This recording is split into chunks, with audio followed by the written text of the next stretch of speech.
All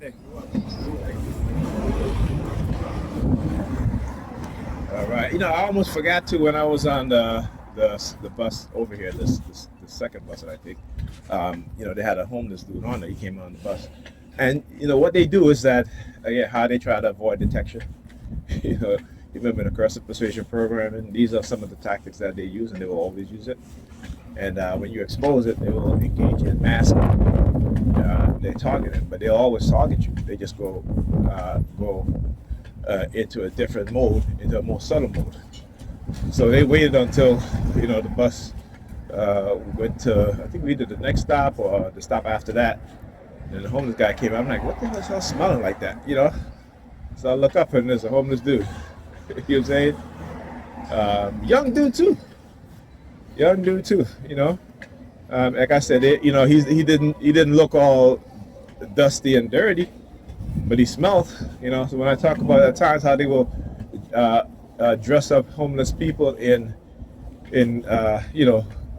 what you would consider to be clean clothes, because it's not dusty, doesn't have holes in it, what have you. It looks like they washed it, but then they don't take a bath, right? And they smell just as bad as if they had on filthy, dirty clothes. But that's what they do. They will do things like that. It is the sick mindset. It is, when you look at what these people are doing, it is sick, right? It is unbelievably evil and vile. But like I said, I was talking to Alda, and I said, with these people, right? They'll do these things, and because they believe that if they ask their God for forgiveness, that they'll be forgiven, without any sign from their God saying that He forgives them, because they've been taught that. So it gives them the excuse to commit evil, to do all sorts of atrocities, and then at the end of the day, they can get on their knees and pray and ask for forgiveness, and in their mind believe that they're forgiven. You understand? This is a sickness, that has created, a hole in their, not only in their mind, but in their heart, that they don't even recognize, that they don't even understand. All right. Also, look, born to be mild. As soon as I look at that, you guys hear the car horn. Born to be mild. When I talk about how they do this shit, right? Exactly what I talk about, epigenetics, right? Creating passivity in the minds of black people, right? They'll tell you, when I talk about they use branding, right? Certain branding, particularly when it comes to, for those of us who are conscious, who want our people to do well, who call out the system of racism, white supremacy, who notice the pacification of the black mind, particularly when it comes to us being oppressed, right? And how Negropeans will, turn their backs on their very own who is speaking out for them, all right? But that's the hater. That's the Negropean man. That's the mindset of the Negropeans, all right? And you got to understand why they have that mindset. Like I said, we can't keep lying to our people, because they've been taught to lie for each other, to lie to each other, and to literally lie to their children. All right? And then when you look at the reality of what's happening, they're blinded to the reality. Why? Because they are bred into passivity. We as black people handle oppression better than anybody else. Okay, and like I said, there's a reason why. They use science against us, biology, right? Why we use religion? We pray. We talk about spiritual warfare and this and all this bullshit. You know what our ancestors define as spiritual warfare? Using science. Because as Professor Habakaya said, for the Africans, spirituality was seen science, and spirituality is unseen science, and science is seen spirituality. Meaning that within us, within our mind, our consciousness, we develop by looking, by observing. We create things, right? When we create something, that is our spirituality coming, manifesting our spirituality. Right? That's coming into the reality. right? When we have the concept in our mind, that is the hidden spirituality. That's the spirituality you don't see, right? So when our ancestors created architecture, what did they do? They built things. They created math, right? Right, in its first spiritual form, which is in the mind, which is unseen. And so we bring forth that by what? By practicing these things, right? By writing down, by inventing, by creating, right? And that is spirituality that is seen. See, that's what the white people do, you know?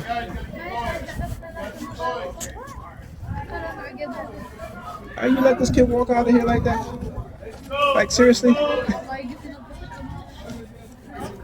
Let's go. Keep going. Let me talk to this brother here, because, again, because they know I'm going to say something, right?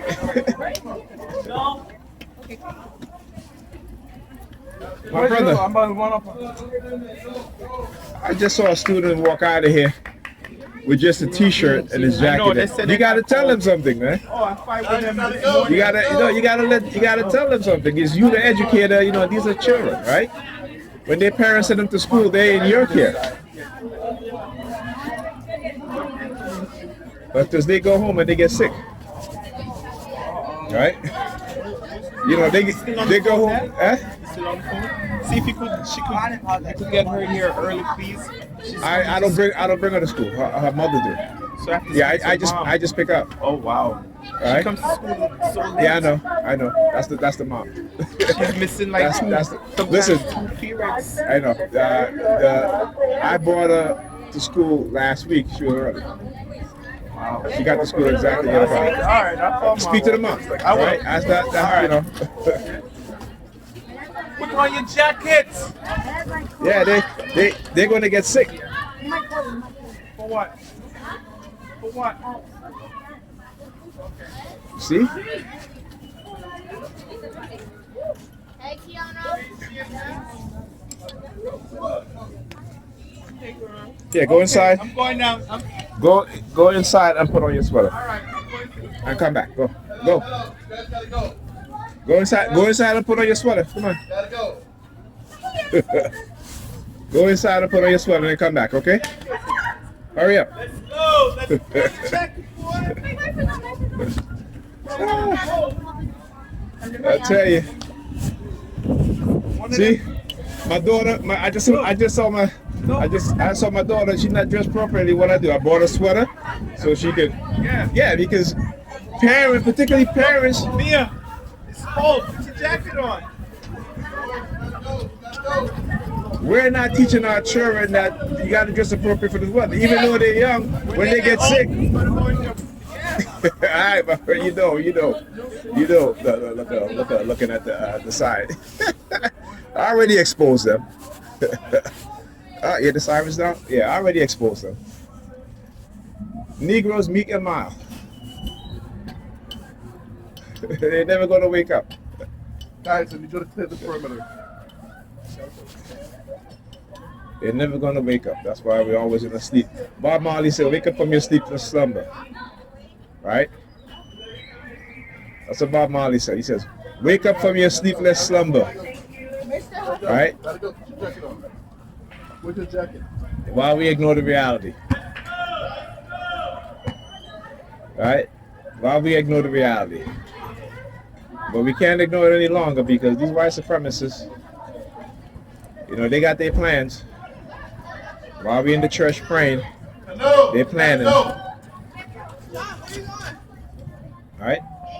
Epigenetics. They use biology and science against us. We use religion. And we keep sinking to the bottom. That's why you got to get rid of religion. Religion has not served us any good. All right? Religion have not served us any good. They always stay 10 steps ahead of black people. All right, when they see black people amassing so much wealth, what do? Now they target wealthy black men, in particular, using who? Women, adult women, okay, grown women who say that they're smart and intelligent, right? And yet the black man is at fault for them making the dumbest decision that they make. right? It's always going to be the black man's fault, right? You can't blame a man who have money if women are throwing themselves at him, all right? And then they try to blame him, okay? How is it that they never blame Hugh Hefner, who was forcing women to have sex with other women, right? Who was drugging them, right? How come they never blame these rock stars who were? Hi, is that his mom? Yes. Okay, I contact you. Hold on a second. All right. Welcome. So what I said, I recognize they're targeting because they do from time to time. What happened is that they have these kids come out here with no shirt, and of course I got to say something, right? And they know this because they know I love black children. They know this. I love our children, right? And they will. That's what I said. Anytime a black person love black people, they will engage in manipulation to try to destroy, to try to demonize those individuals. That's what they do. That's what they do. Okay? So what does that say? What does that do to black people in general, particularly to black men? Is to say, you know what? Forget it. I'm not going to go through this. Right? But my brothers, you got to be stronger than that. Right? The future of our children, our kids depend on it. Right? And like I said, you can't count on these women because these women will sell themselves and their soul for fame and for money. They don't want to build with us. If you are not already established, they don't care. They want you to be established, right? But you look at other groups, the majority of the people within the group, the men and the women, they work together. And that's just me saying that. There you go. Thank you. Come on. She come out here with her jacket open. It's cold out here. I have to send her back into school. And I bought her a sweater to hold it. All right, and don't you come outside here when it's cold with your sweater or with your jacket open. I've told you that many times, okay? You hear me? No, you know what? I don't want to hear nothing. I don't want to hear no excuse about that. When it is cold out here, you dress appropriately. You understand me? You hear me? You hear what happened? So today I had a juice, right? I was in science, and this bottle fell. So Miss Medic's house, she grabbed my other juice the one that I had, and she tossed it in the trash can. Okay, did you go to somebody else and tell them? Listen, whenever you have incident with teachers, I want you to go to the main office and tell whoever in there what happened. Okay? All right. Because I can't speak to your teacher right now. So this is what you need to do. You need to stand up for yourself. Understand me? Stand up for yourself. All right.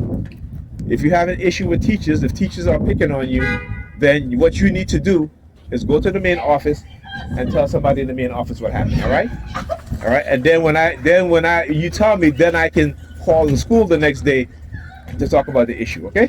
All right. So going forward, what you're gonna do? Stand up for yourself. Right. All right.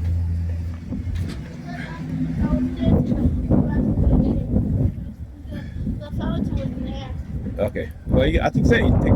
We have water in the house. Bring water to school. Okay. Yeah, don't drink that water from those fountains. Anyway, as I was saying, right? This is what they do, right? With they let their children come out the house, in the winter with no jacket, right? Not even thinking. You're not even saying, you know what? If your child gets sick, that means that you got to stay home. That means that you're missing a day of work, right? Or you're using up a sick day or vacation day. All right. Like I said, black people, we are reactionary instead of being preventative. Now I can understand certain groups of people who are used to the cold. Their body is well acclimated to cold weather. All right, not us. All right. Not particularly. That COVID is I should say the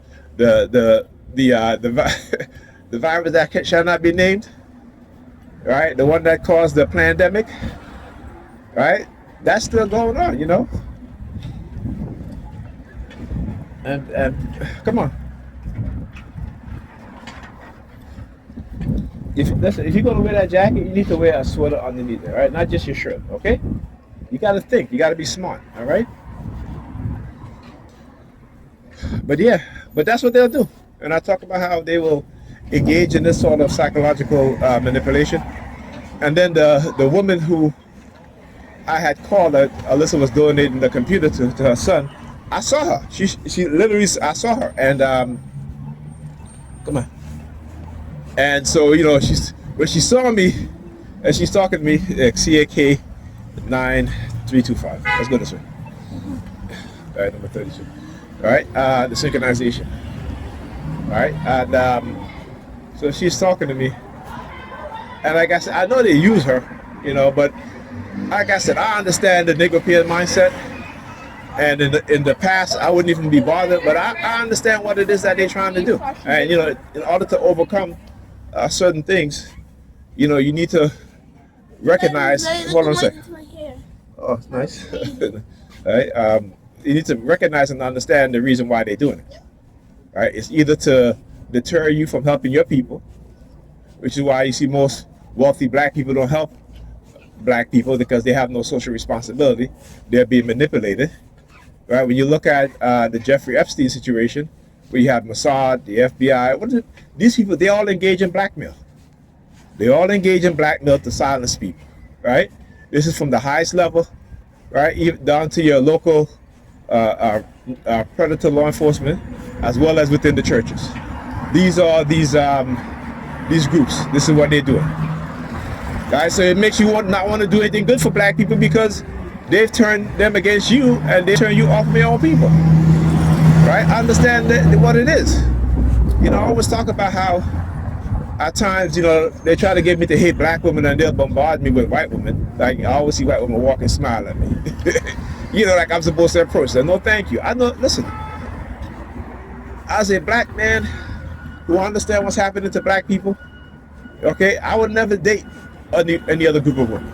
No matter how much they'll try to make me hate black women, it'll never happen. Now, I speak the truth. Come on. See, another white woman again. See? All right, look. What I told you guys. Right? They will never, ever get me to hate my people. I love my people. I love myself too much to ever, no matter how they use them against me. All right? This way. No matter how they use them against me, with the white woman. Again, I want you guys to recognize and understand what it is that they're doing. No matter how. All right? And particularly black children, that we have to love our children enough to want to make sure that they have a better future. We see what's going on. Sorry. Oh yeah, see, whenever I call them out on their bullshit, they start using the New York Fecal Department. Right? Yeah, you gotta recognize the psychological manipulation, the patterns that they use.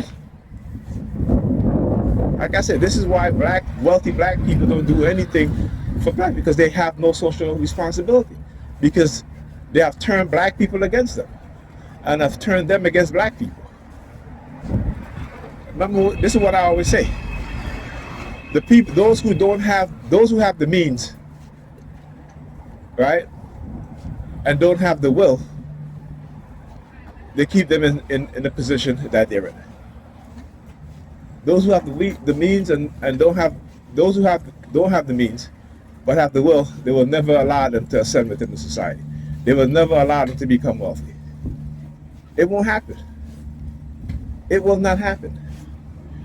And if they do become wealthy, right, it is because they have conditioned them using cognitive warfare and neurocognitive warfare, using psychological manipulation, using covert warfare, right, using honey traps. It's to keep you, or to move you away from your path, right? It's to move you away from your path. I'm telling you, you know, you look at when black men stand up, black men with money. You look at Colin Kaepernick, how they demonize him. They don't want black men with that kind of mindset, right? But the white men can have all that mindset they want, right? New York credit to the department. New York credit to the department, right? The white men can look, and then he's touching his nose over here. But the white men can have all these. The same thing. They can talk about politics, you know. They can talk about Trump and all that. There is no backlash. You know, there is no backlash. They can drive around with stickers on their vehicle, talk about back the blue. But if a black athlete walk around with stickers say, "Remember George Floyd, remember Sandra Bland," he's demonized. That's our reality. And the fact that the majority of our people don't even wake up to this shit and realize what's being done, how they're being silent, is the reason why they put that says born to be ma. Right? And then the nigga peeing female come in looking at it and then looking at me. Right? That's all. That's all. Right? We have become a people that is bred into passivity and docileness. But white people are not docile. They are not docile. Right? They get their feelings upend and they started riots. They are starting riots, right? They are protesting with violence. But black people, we're supposed to march peacefully. You know, we're supposed to march peacefully, but white people, they protest with violence. But we got to protest with, you know, with passivity, right? So understand that. You know, and the dance, the nigga peons, the dumbass nigga peons, like I call them.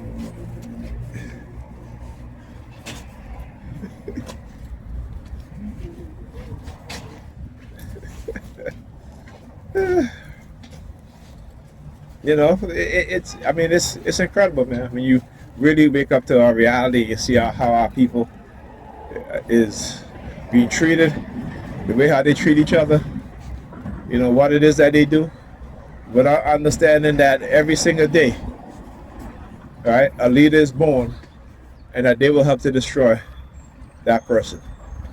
They're literally destroy the red vehicle. What I say, the color red, 1, 2, 3, and the turns, look. 1, 2, 3. There you go. Right there. There you go.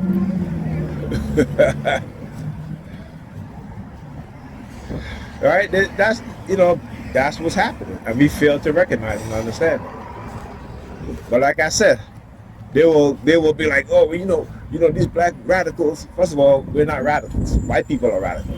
Black people are not radical. All right, black people don't drive a truck with bomb into a federal building. Okay, white people do that shit.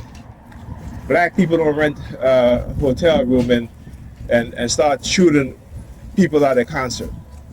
White people do, right? Black people don't send, you know, poisonous chemical through the mail in protest. White people do. So black people need to understand the use of the term radical to demonize us, but the most radical people amongst us are white people. And we don't even do a fifth, I should say, of what they do, right? So if you're a black person, you love black people, and they call you radical, always remind them who the true radicals are, right? Always remind them who the true radicals are, because if black people were really radical, right, white people would change their behavior. If we were really radical, white people would change their behavior, right? So the term radical is used as a false misnomer, just like how they do with black men and black women in terms of the gender identity, you know, making it as if black people are that way because they understand that this is the mindset that they've created. This is how they have positioned us in the society where, you know, the mothers are raising boys with more feminine quality more so than ever, because the mothers don't like black male masculinity, right? But they will go and date, all right, a white serial killer, right? Simply because he's white and they think he's, you know, his masculinity is acceptable, right? But they commit the most heinous crimes against women more than anybody else, particularly a black woman. They always dismembering black women. That's their sickness. That is their sickness. Go look at the cases where you have black women killed by their white husband or their white dates or their white boyfriends. There's always some decapitation, some body dismembering, right? But they don't fear that shit, do they? It's like the cops, right? They fear innocent black, unarmed black men and black boys, even black girls and women. But they don't fear the white man who they're allowed to walk into their house, right, without rushing him and assaulting him, and he comes back with an assault weapon and killing them. They don't fear that, right? They don't fear, that white man in that truck who tell them that if you don't leave me alone, you're gonna die today. They don't fear that, right? And they walk back into their car, and he comes out of the truck with an assault weapon and killing them, right? They don't fear that shit, do they? So again, we have to call them out on their bullshit, because we see it with our own eyes. See, look, red vehicles. What I said, the color red today. Another red vehicle parked up there. All right. Listen, I've become so good at identifying the psychological color warfare that it's comicable right now. Remember, it's all about emotional manipulation and the color red. All right. So when I talk about the weaponization of everything, particularly against us as black people, yeah, I hope you guys get a good idea and a good picture of what it is that we've been talking about and I've been talking about. Okay? All right, listen. I got a little bit of walking to do. I'm going to talk to my daughter for a little bit. I've been ignoring her long enough, right? All right, talk to you guys in the next video.